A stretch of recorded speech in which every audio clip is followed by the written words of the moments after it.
खानापूर तालुक्यातील एकमेव सर्वसमावेशक हक्काचं न्यूज चॅनल विटा live news channel.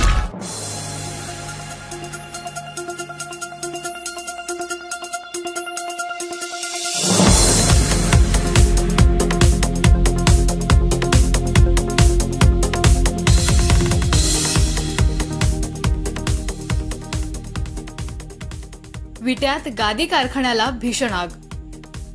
Vivekanand Nagar येथील तलावाजवळ असणाऱ्या कापसापासून गादी बनवण्याच्या कारखान्याला अचानकपणे आग लागल्यानं लाखो रुपयांचं नुकसान झालं असून ही आग नेमकी कशामुळे लागली हे अजून स्पष्ट झालेलं नाही।